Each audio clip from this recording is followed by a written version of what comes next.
Hello friends, preposition के uses लिखे हुए हैं। नंबर 1, एट का जो यूज़ होता है वो छोटे गांव, कस्बा, छोटा नगर या किसी स्थान के विशेष बिंदु और छोटे क्षेत्र के लिए किसी का प्रयोग होता है एट का। इनका जो प्रयोग होता है, इनका मतलब है में, देश के लिए, प्रदेश के लिए, महानगर के लिए, बड़ी भूमि जिसके अंदर छोटे छोटे क्षेत्र समा सके। इन माना होता है में, बड़ी चीज़। जैसे चार्ट से समझेंगे, जैसे इन अमेरिका, अमेरिका बड़ा देश है तो इन द वर्ल्ड, संसार, in India, made in China, in Meerut, in Noida, in city, in Bombay. अब मेरठ के अंदर जो कुछ छोटा प्लेस होगा शो करेंगे अंदर, तो मेरठ है, मेरठ के अंदर देखेंगे शास्त्री पार्क है, तो शास्त्री पार्क मेरठ का एक अंदर छोटा प्लेस हुआ तो इसमें क्या लगेगा at. We I am standing at the plate petrol pump in Meerut, petrol pump एक प्लेस होगा, छोटा क्षेत्र होगा तो क्या लगाएंगे at shop, at platform, at the door. यानी एट का प्रयोग छोटी जगह के लिए और इनका प्रयोग बड़ी जगह के लिए। इसके बाद देखेंगे एट का प्रयोग होता है निश्चित समय के लिए। इनका प्रयोग सन, वर्ष, महीने, मौसम के लिए। और ऑन का प्रयोग दिनों के लिए और किसके लिए, डेट, तारीख के लिए। अब जैसे क्लॉक से देखेंगे, अभी घड़ी के क्वेश्चन में जो टाइम, घड़ी की सुनिए, जो भी टाइम बताएंगी उसके लिए हम किसका प्रयोग करेंगे एट का। जैसे at 3 o'clock, at 5 o'clock, at 7 PM। अब कैलेंडर समझेंगे। कैलेंडर में जो हाईलाइट, जो हेडिंग होते हैं, हेडिंग जैसे सन 2000 बहुत बड़ा बड़ा लिखा रहता है, मई भी कैपिटल हेडिंग होता है, यदि विंटर, समर, यानी जो हाईलाइटेड हेडिंग होते हैं उनमें क्या लगता है इन। और जो सिंपल चार्ट होता है डेट का, छोटा सा चार्ट होता है, उसके लिए क्या लगता है ऑन। दोबारा समझेंगे, यानी दिन है मंडे संडे, दिन है मंडे संडे तो क्या लगेगा ऑन। तारीख है 26 जनवरी 25 जनवरी तो क्या लगेगा ऑन।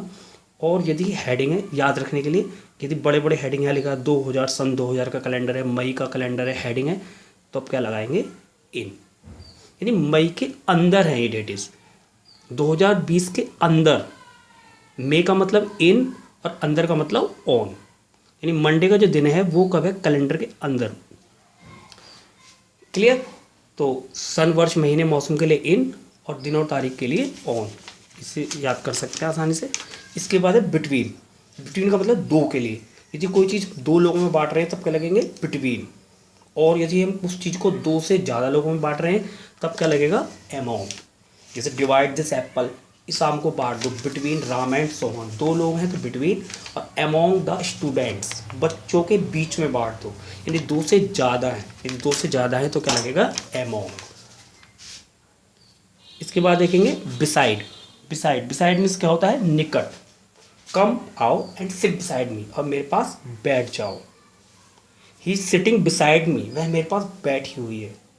बिसाइड्स का मतलब अतिरिक्त, यानी सेब के अतिरिक्त मैंने केले भी खाया, इस कार्य के अतिरिक्त मैंने ये कार्य भी किया। यानी बिसाइड्स का मतलब होता है अतिरिक्त के लिए। इसके बाद देखिएगा 3 वर्ड हैं। ऑन माने होता है पर, टच कर रहा हो तो। ओवर का मतलब पर, टच ना करे, ऊपर तो लेकिन टच ना करे। और एबव का मतलब ठीक ऊपर ना होकर ऊंचाई के लिए, बहुत ज़्यादा ऊंचाई के लिए। जैसे एक बर्ड है, अब मान लीजिए बर्ड एक टेबल पर बैठी हुई है, टेबल पर टच कर रही है तो क्या लगेगा ऑन।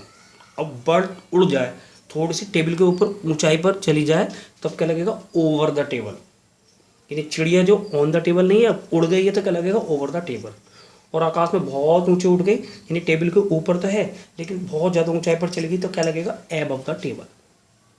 एबव द टेबल यानी ऊंचाई पर तो है, बहुत ज़्यादा ऊंचाई पर, ठीक ऊपर ना होकर बहुत ऊंचाई पर। जैसे एरोप्लेन होता है, एरोप्लेन उड़ रहा है, एरोप्लेन इज फ्लाइंग, क्या आएगा on the hill, above the हिल या ओवर द हिल, क्या आएगा एबव द हिल। यानी एरोप्लेन ऊपर तो है, बहुत ज़्यादा ऊपर है, ऊंचाई पर है, बहुत ज़्यादा ऊंचाई पर है तो क्या लगेगा एबव। जैसे फैन है, टेबल फैन है तो ऑन लगेगा, कोई टेबल से टच कर रहा है। और यदि वो फैन छत का पंखा है तो क्या लगेगा ओवर द टेबल, यानी पंखा जो चल रहा है वो मेज के ऊपर चल रहा है। क्लियर। ऑन मीन्स भी पर, ओवर मीन्स पर और अबव मीन्स पर। ऑन को प्रयोग यदि कोई चीज़ छू रही है तो ऑन, ओवर ऊपर तो है लेकिन टच नहीं कर रही है तो ओवर, और एबव ठीक ऊपर ना होकर बहुत ऊंचाई को शो करता है तो एबव। इसके बाद देखेंगे ऑन और अपॉन। ऑन का मतलब होता है पर, अपॉन का मतलब भी होता है पर, यानी गति करते हुए। जैसे कोई बिल्ली है, कैट है, वो अपनी जगह पर बैठी हुई है, मेज पर बैठी हुई है, तो the cat is on the table, मेज पर बैठी हुई है। अब कैट जंप कर जाए तो क्या लगेगा, the cat jump upon the table, यानी मेज पर कूद गई, मेज पर कूद गई। यदि गति के साथ कूद रही तो क्या लगेगा, ओवर, सॉरी अपॉन। इसके बाद देखेंगे नेक्स्ट, अंडर। अंडर, अंडर का मतलब क्या होता है, नीचे, ठीक नीचे। और बिलो का मतलब होता है नीचे, लेकिन पोजीशन के हिसाब से। जैसे चार्ट समझेंगे, एक चूहा है, चूहा कुर्सी के नीचे बैठा हुआ है, तो the rat is under the chair. और ये पोस्ट है, जैसे डीएम है, डीएम के नीचे कौन कौन काम करता है, एसडीएम है, एसएसपी है, एसपी है। ये पोजीशन को दर्शाते हैं। यदि पोजीशन को दर्शा रहे तो क्या लगेगा, बिलो। और ठीक नीचे को बता रहे हैं तो क्या लगेगा, अंडर। जैसे all the teachers are below the principal, सभी जितने भी टीचर होते हैं वो प्रिंसिपल से नीचे स्थिति में होते हैं। यानी कि लेवल बता रहे हो, पोजीशन बता रहे हो तो क्या लगेगा, बिलो। और बिल्कुल ठीक नीचे की स्थिति है तो क्या लगेगा, अंडर। इसके बाद देखेंगे विदिन और इन। विदिन का मतलब होता है समय के अंदर अंदर। 7 days, I will do this work within 7 days, यानी 7 दिन के अंदर अंदर मैं इस कार्य को कर दूंगा। एक दिन में भी कर सकता हूँ, 2 दिन में भी, 4 दिन में, 5 दिन में भी, तो क्या लगेगा, विदिन। और यदि सप्ताह पूरे होने के बाद करूँगा तो क्या लगेगा, in a week. I will do this work in a week, यानी मैं एक सप्ताह उपरांत इस कार्य को कर दूंगा, 7 दिन पूरे होते होते मेरा कार्य पूरा हो जाएगा। और विदिन का मतलब है आई will do this work within 7 days, 7 दिन के अंदर अंदर इस कार्य को मैं पूरा पूरा कर दूंगा। इसके बाद देखें इन और इनटू। इन माने होता में, और इनटू का मतलब गति के लिए, मोशन। जैसे द टीचर एंटर्ड, अध्यापक आए, इनटू द क्लास, क्लास के अंदर गति कर रही है, मे भी है इनटू द क्लास। जैसे मंकी है, मंकी, मंकी रूम में बैठा हुआ है, the monkey is in the room, room में बैठा हुआ है। और जो जंप करके नदी में कूद जाए, the monkey jumped into the river, गति हो रही है। ही फेल, वह गिर गया, इनटू द वेल, वह कुएं के अंदर गिर गया, कुएं में गिर गया। गति भी हो रही है तो क्या लगेगा, इनटू। यदि गति नहीं हो रही है तो क्या लगेगा, in. You are in the car, तुम कार में बैठे हुए हो तो इन। इसके बाद देखेंगे विद। विद का मतलब होता है मिलना, मिलन के लिए, या किसी से चाकू से, बंदूक से, लाठी से, किसी यंत्र से यदि हम कोई कार्य करते हैं। आई राइट विद पेन, मैं पेन से लिखता हूँ। He was killed by the axe, उसे कुल्हाड़ी से मार दिया गया। He shoot me with a gun, उसने मुझे बंदूक से मार दिया। तब क्या लगेगा, विद। फ्रॉम, फ्रॉम का मतलब अलग होना, किसी से अलग होना, सेपरेशन के लिए। और ये किसी टेंस में निश्चित समय को भी बताता है। और फ्रॉम स्रोत, जैसे हम सूर्य से प्रकाश लेते हैं, किसी चीज़ कोई चीज़ प्राप्त कर रहे हैं तो भी सेपरेशन ही है, तब भी क्या लगेगा, फ्रॉम। जैसे एग्जाम्पल देखेंगे, सोनू विद गीता, मिलन है तो क्या लगेगा, विद। अब देखेंगे चिड़िया है, bird, the bird fell from the sky, चिड़िया है वो आकाश से गिर गई, अलग हो गया आकाश से। The mango fell from the tree, फल जो था, मैंगो जो था, पेड़ से अलग हो गया। We get light from the sun, हम सूर्य से लाइट प्राप्त कर रहे हैं, से अलग हो रही है लाइट सूर्य से, तब भी क्या लगाएंगे, फ्रॉम। जब आप किसी को गिफ्ट देते हो लिखते हो from Monu, from Sonu, it means gift आप हमसे अलग हो रहा है ना, तो जब अलग हो रहा है तो क्या लगाएंगे, फ्रॉम। सेपरेशन के लिए फ्रॉम, चाकू, बंदूक, लाठी, यंत्र, किसी से कोई कार्य कर रहे हो तो क्या लगाएंगे, विद। इसके बाद देखेंगे सिंस और फोर।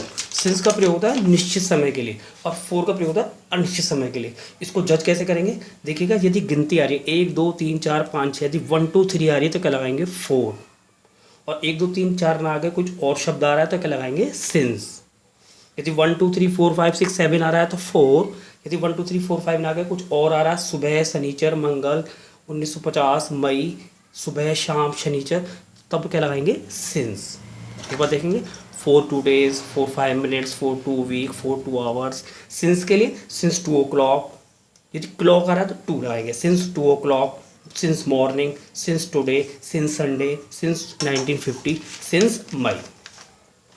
क्लियर, यानी सिंस का प्रयोग निश्चित समय के लिए और फोर का प्रयोग अनिश्चित समय के लिए। Last behind. बिहाइंड का मतलब पीछे, स्थान के लिए, और आफ्टर बाद में, समय के लिए। ही सिट्स बिहाइंड मी, वह मेरे पीछे बैठता है। इसका मतलब बिहाइंड मी, मेरे पीछे, स्थान, पोजीशन बता रहा। और आफ्टर मतलब समय के लिए भी आता है। ही विल कम, वह आएगा आफ्टर 10 AM, वो 10 बजे के बाद आएगा। यानी बिहाइंड का मतलब स्थान के लिए, और आफ्टर का मतलब समय के लिए। इसके बाद देखेंगे बाई। बाई का प्रयोग क्या होता है? बाई का प्रयोग होता है जब हम किसी बस से, कार से, किसी से यात्रा करें तब बाई आएगा। कोई हमसे घड़ी में टाइम पूछे तो भी बाई आएगा। पैसिव का टेंस है तो भी बाई आएगा। यदि नाप तोल का कोई क्वेश्चन है, नाप तोल बता रहे तो भी क्या लगेगा? By. He travelled by bus, उसने बस के द्वारा यात्रा की। It is 7 o'clock by my watch, मेरी घड़ी में 7 बजे है। Milk is sold by him, passive sentence है। जितने पैसिव सेंटेंस उसमें बाई आता है। पैसिव सेंटेंस में वर्ब की थर्ड फॉर्म आती है। Milk is sold by the litre, नाप है, दूध को लीटर के द्वारा बेचा जाता है। तो इन सब में क्या लगता है? बाई। इसके बाद देखेंगे लास्ट फोर होता है किसी वस्तु के मूल्य को याद करने के लिए। टू का मतलब तक, किसी निश्चित स्थान या जगह तक के लिए। और टूवर्ड्स का मतलब की तरफ, उस ओर बढ़ना। और ऑफ का मतलब का की के संबंध के लिए, जैसे राम की माता, मदर ऑफ राम। शिक्षा का मंदिर, टेम्पल ऑफ एजुकेशन। संबंध के लिए क्या लगता है? ऑफ, का की के। यदि हिंदी निकालेंगे तो का की के की हिंदी निकलेगी। टूवर्ड्स का मतलब और। He is going towards the east, वह पूर्व दिशा की ओर जा रहा है, और की तरफ जा रहा है। सी वेंट टूवर्ड्स स्टेशन, वह स्टेशन की ओर बढ़ गई है, की तरफ बढ़ गई है। टू का मतलब नॉर्मली स्थान को जाना। Milk is sold to your house, दूध तुम्हारे घर तरफ, घर पर बेचा जाता है। और 4 का मतलब के लिए, किसी की कीमत बताने के लिए। I bought this pen for 2 rupees, मैंने ये पेन 2 रुपये के लिए ख़रीदा। ये कुछ प्रीपोजिशन के कुछ वर्ड्स है, कुछ वर्ड्स रह रहे हैं, उसको मैं आपको नेक्स्ट वीडियो में क्लियर कर दूंगा। चैनल को सब्सक्राइब कीजिएगा और वीडियो को लाइक कीजिएगा। Thank you very much.